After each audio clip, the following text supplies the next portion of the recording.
Seja bem-vindo a mais um vídeo que tem por único objetivo colocar mais dinheiro no seu bolso.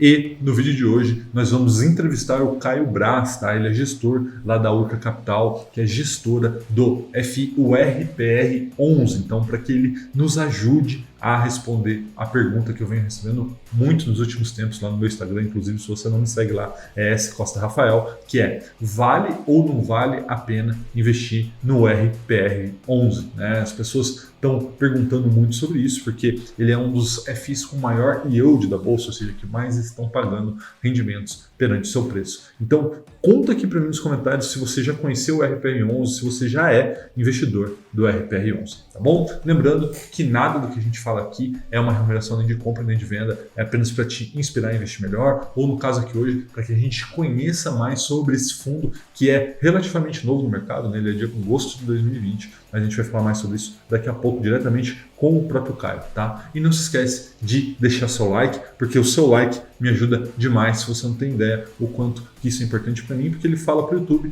que esse é um vídeo importante e que ele leva ao maior número de pessoas, tá bom? Então vamos lá.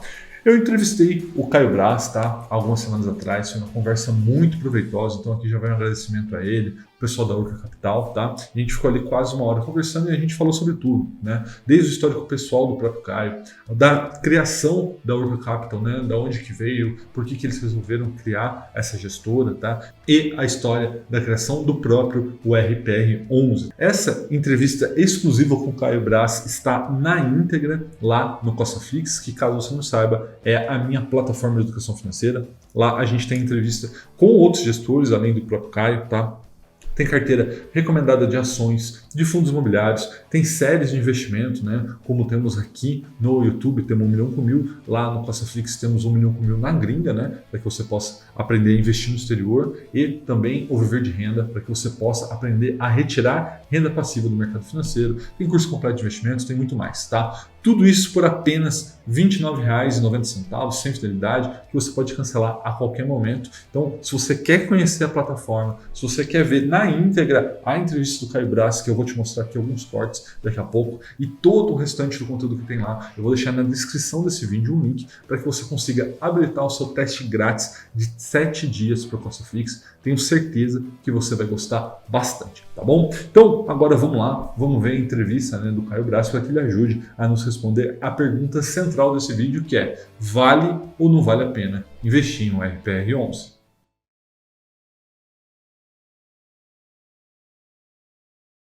Falando um pouco sobre o Urca Prime, né, a gente começar a entrar nele, eu tenho alguns dados aqui, confirma para mim. A IPO dele foi realizado em agosto, né, de 2020, então ele tem um pouco menos de um ano, né, estamos aí em maio de 2021. Está com uma liquidez diária aí de mais ou menos 1,5 milhão, 1,6 milhões dia, mais ou menos 8.500 cotistas, já representa 0,25% do IFIX nos últimos, né, eu ia falar nos últimos 2 meses, mas não, na realidade, desde que ele foi lançado, está com uma valorização de 9,5% nas suas cotas. E o mais importante aí para, né, a maioria dos investidores, aqueles que estão buscando rendimento através de fundo imobiliário, já distribuiu desde a sua criação R$ 22,33 distribuídos, né, que dá um dividend yield de 17,76%. Conta pra gente, cara, esses números são expressivos, chamaram a atenção de todo o mercado, e inclusive chamaram a atenção de grandes players do mercado, né, como o Iridium, né, daqui a pouco a gente vai conversar sobre isso. Conta pra gente, assim, qual que é o segredo desses números expressivos aí? Como que vocês conseguiram um resultado tão bom? Na verdade, o fundo, o primeiro aporte que o investidor fez nele foi em dezembro de 2019. Certo. Então, de lá, e agosto de 2020 foi quando ele estreou na bolsa, né? O fundo ele já nasceu listado, já tinha ticker desde dezembro de 2019, mas a gente não abriu negociação no secundário porque ele foi mantido para investidor profissional aí nos primeiros meses, né? Justamente porque a gente estava nessa fase de os primeiros aportes no fundo e as despesas do fundo ainda eram muito relevantes, né? Então, se a gente abrisse para o mercado da forma que estava, provavelmente os investidores iam olhar e não iam entender o que o fundo no início dava 0,15, 0,30 ao mês, né? Porque tinha pouco dinheiro investido ainda e você pegava só para administração e escrituração do fundo já era metade dos rendimentos indo embora só em despesa, né?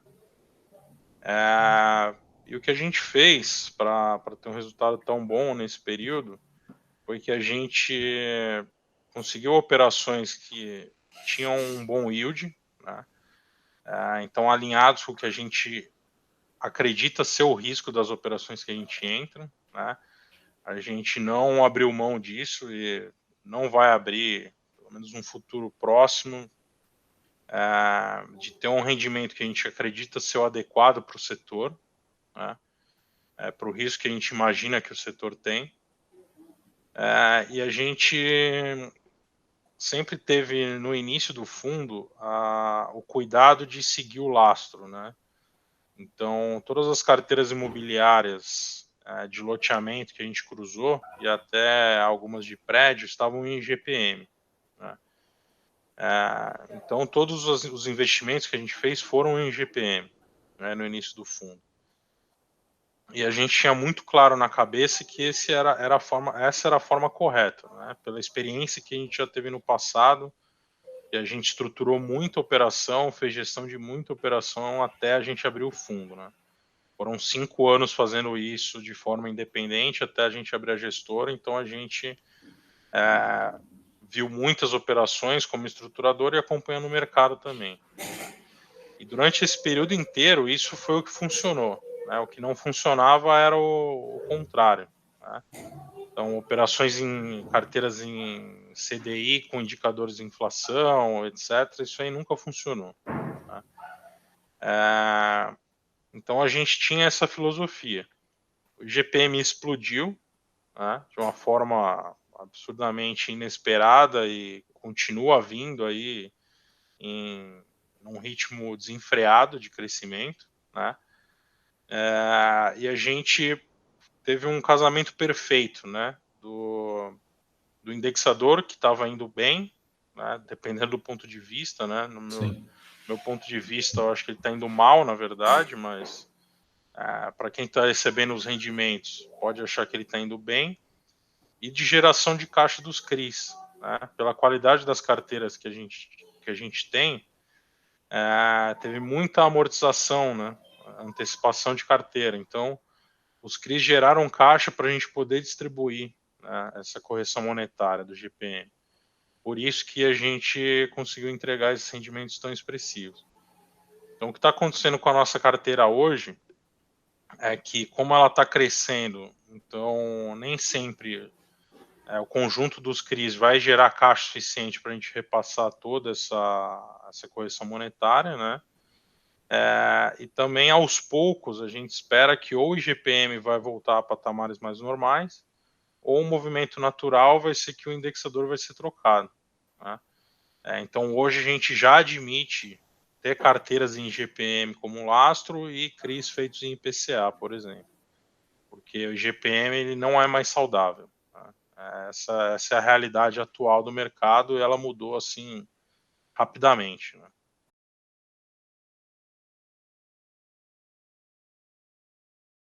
Explorar um pouquinho mais aqui da estratégia do fundo. Um outro ponto que foi bem interessante é que vocês estão focados basicamente no setor residencial, né? Pelo que a gente olha aí nos CRIs que já tem de carteira e os 3 novos que entraram aí após a última emissão, né, que a gente vai falar também um pouco mais na frente, todos são focados no setor residencial. Qual foi o fator que motivou vocês a escolher, né, a focar nesse setor e buscar regiões assim fora do eixo Rio-São Paulo, né? Vocês estão em Roraima, Paraíba, Sergipe? Isso foi parte da estratégia para buscar essa rentabilidade ou foi uma oportunidade de negócio que surgiu? Não, a gente tem uma estratégia de originação focada no Nordeste, no Norte mesmo. A gente gosta dessas regiões. Lá tem um déficit imobiliário absurdo, né? Empreendimentos, principalmente populares, vão muito bem nessas regiões, né? O pessoal prioriza o pagamento. Então, se o empreendimento for bem feito, tiver a obra andando na velocidade correta, estiver localizado numa região que tem uma atividade econômica razoável, é muito difícil o empreendimento ir mal nessas regiões, né? é difícil as pessoas terem a percepção de como é o norte e o nordeste do Brasil sem ir lá de fato, né? Não ir a turismo, mas ir como a gente foi lá. No interior da Paraíba, em Roraima, você vê a região se desenvolvendo, né? Você passa por lugares que... E até a gente tem investimento em cidades próximas desses locais que são muita coisa a ser feita, né? Então, a parte de infraestrutura, a parte de habitação dessas regiões, elas são muito deficitárias se você comparar com o Sudeste, por exemplo, né? E quem faz a parte de infraestrutura e de habitação nesses locais não é o governo, né? O governo até faz, mas a iniciativa privada é que está lá, realmente abrindo estação de tratamento de esgoto, tratamento de água, criando poço, fazendo rua, avenida, ponte, é isso que a gente financia, né? Então, os empreendimentos da Paraíba, por exemplo, você vê infraestruturas de bairros inteiros, de quase cidades inteiras sendo feitas nesses loteamentos, né? Então, as pessoas elas pagam e elas pagam com gosto, né? Na prioridade de pagamento delas, a habitação está em primeiro lugar, vamos dizer assim, né? E a gente viu durante a crise que isso se provou, né? Então foi uma estratégia acertada. Aqui no Sudeste, a gente também tem essa mesma situação de déficit habitacional, mas tem uma concorrência maior, né? A situação ela não é tão subdesenvolvida assim, né? Então você tem muito mais opções de habitação, de empreendimentos. Então, e também tem uma concorrência maior em termos até de financiamento, né? Então, para a gente o risco não muda muito, essa é a verdade. Do empreendimento aqui no Sudeste, a depender de algumas regiões do Nordeste, do Norte, do Centro-Oeste, né?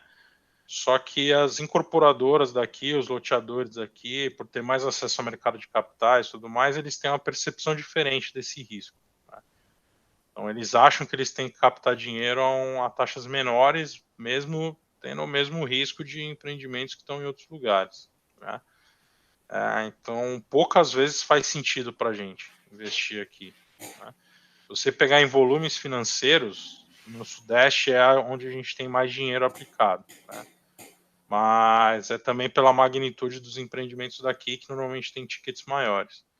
Porém, em quantidade de empreendimentos, a gente está do Sudeste para cima com mais presença, né? Então, a gente não tem apego a nenhuma região, mas a situação da vida real é essa, né?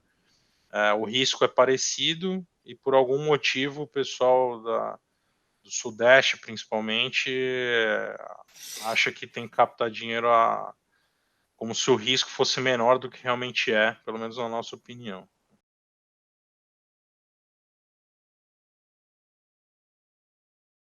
A semana passada a gente conversou com o Rafael Selegato, da Iridium, né? E ele comentou um pouco sobre a estratégia da Iridium de seed money, né? Ou seja, o que é o seed money? Pegar fundos imobiliários que estão nascendo com uma proposta,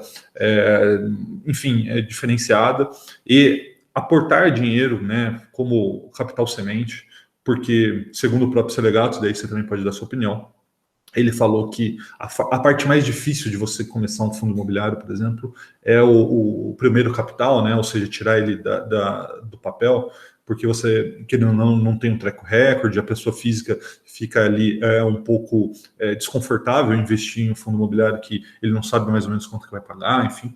Então, de acordo com os dados que eu peguei aqui no relatório inicial da Urca e da Iridium, hoje, o 17,30% das cotas do Urca Prime pertencem à Iridium, né, que é a gestora do fundo imobiliário IRDM11, aí, um dos maiores do mercado. Queria que você comentasse um pouco sobre essa dinâmica, né, de seed money, a presença, né, a grande presença como cotista da Iridium, que é um dos maiores fundos do mercado, se isso seria uma chancela de qualidade para vocês, como que isso impacta no dia a dia, se eles somente trabalharam com vocês como cotistas, né, como esse seed money, ou existe também uma parceria, enfim, queria que você comentasse sobre todo esse aspecto aí que eu comentei. Não, ele está correto. A parte mais difícil do fundo é tirar ele do chão mesmo. A gente teve um trabalho absurdo mesmo, já tendo um track record de estruturações e originações no passado, mas quando você entra na gestão é uma outra história, né? Que para mim não faz tanto sentido, mas é o que é. Né? Então, se você já não tem um fundo constituído ali, dando resultado por um tempo, é muito difícil que alguém aloque recursos com você. Né? Então, as suas opções são, ou você começa um fundo pagando para trabalhar por um bom tempo, foi até o que a gente fez, né? Ou você fica tentando captar sem ter a certeza que seu fundo vai sair do chão ou não. Né? Então essa é de fato a parte mais difícil, ela é penosa. Né? E a Iridium foi o primeiro institucional que realmente acreditou na gente. Né? Eu já conheci o Selegato da época que a gente era originador, né? Bem quando ele iniciou a Iridium, a gente tentou fazer alguns CRIs juntos. Né? E a gente conversou com eles logo que a gente estava no início das captações, lá em janeiro de 2020. Né? O fundo não era nem aberto para negociação e tudo mais. Então foi uma conversa mais fácil com eles porque eles entendiam os ativos. Né? Muito investidor mesmo institucional, eles não entendem os ativos do fundo. Né? Eles entendem o fundo. O que é entender o fundo na cabeça deles? Quanto rendeu, se está perto de dar default ou não em alguma coisa, e como é que está pulverizado. Basicamente é isso. Né? E se tem liquidez ou não. Né? Se não tem liquidez, aí menos gente ainda olha. Né? Então, o pessoal da Iridium acreditou na gente no início, eles foram essenciais para o nosso crescimento. Né? Quando eles aportaram dinheiro na gente, a gente tinha 15 milhões de reais. Né? Eles foram lá e dobraram. Então a gente fechou a primeira oferta com eles, com 31 milhões de reais, sendo que 15 a gente captou aí na raça, com amigos, pessoas de mercado que a gente conhecia e tudo mais, mas bem pulverizadinho. Eles chegaram e contribuíram para o fundo ir para um patamar que pelo menos a gente saia do prejuízo na gestora. Né? Um fundo de 15 a 20 milhões de reais no fundo imobiliário dá prejuízo para quem está gerindo. Né? E o nosso relacionamento com eles é muito bom. A gente não tem uma parceria formal nem nada, mas eles são investidores relevantes do fundo. Quando eles querem falar alguma coisa com a gente, eles têm a linha direta, assim como todos os investidores. Né? Muito investidor liga para a gente lá na gestora, já tem um investidor ligando no meu celular aqui. E a gente tem um relacionamento muito bom com eles. Então, e o Selegato, ele tem uma percepção muito boa do mercado, né? Principalmente de fundos imobiliários e CRIs. Tá? O histórico deles fala por si só, né? E ele enxergou um nicho que foi perfeito para eles e acho que é perfeito também para quem está começando. Você gostou da entrevista com o Caio Braz? Então, só para você saber, esses são apenas alguns trechos da entrevista de quase 1 hora que ele me deu lá exclusiva e na íntegra lá para o CostaFlix, que, como você já sabe, é a minha plataforma de educação financeira. Se você quiser ver essa entrevista na íntegra, eu estou disponibilizando para vocês aqui no YouTube um link na descrição para que você ative os seus 7 dias grátis do CostaFlix, para que você possa ver essa entrevista e muito mais conteúdos que tem lá dentro. Lá tem entrevista com o Rafael Selegato da Iridium, tá? E muitos outros também fundos imobiliários, tem carteira recomendada, enfim. É um conteúdo enorme lá que eu tenho certeza que vai te ajudar a investir melhor, tá bom? Comenta aqui para mim o que você achou do vídeo de hoje, né? Se você já conhecia, não conhecia o RPR11 e, principalmente, comenta aqui para mim qual gestor ou de qual fundo imobiliário você gostaria que eu trouxesse aqui para ser entrevistado, tá? Então vocês vão colocar aqui nos comentários e eu vou entrar em contato com as gestores para quem sabe a gente trazer mais gestores para ser entrevistado com a gente, tá? Não esquece de compartilhar esse vídeo com alguém que você sabe que é cotista do RPR11 ou ainda que gostaria, né, de talvez ser, né, que talvez não conheça esse fundo imobiliário bacana que está chegando aí no mercado, né? Já chegou aí há um pouco menos de 1 ano e aí vem fazendo bastante barulho aí com os seus altos rendimentos, tá? Então compartilha esse vídeo, pode ser também no grupo da família, nos seus grupos de investidores, com o pessoal do trabalho, tá? Deixe o seu like, porque o seu like me ajuda demais, você não tem ideia o quanto um like seu faz diferença na minha vida, tá? Se inscreva, caso você não seja inscrito, e ative a notificação, porque tem um vídeo novo toda terça, quinta e domingo, às 18 horas. Um forte abraço e até a próxima!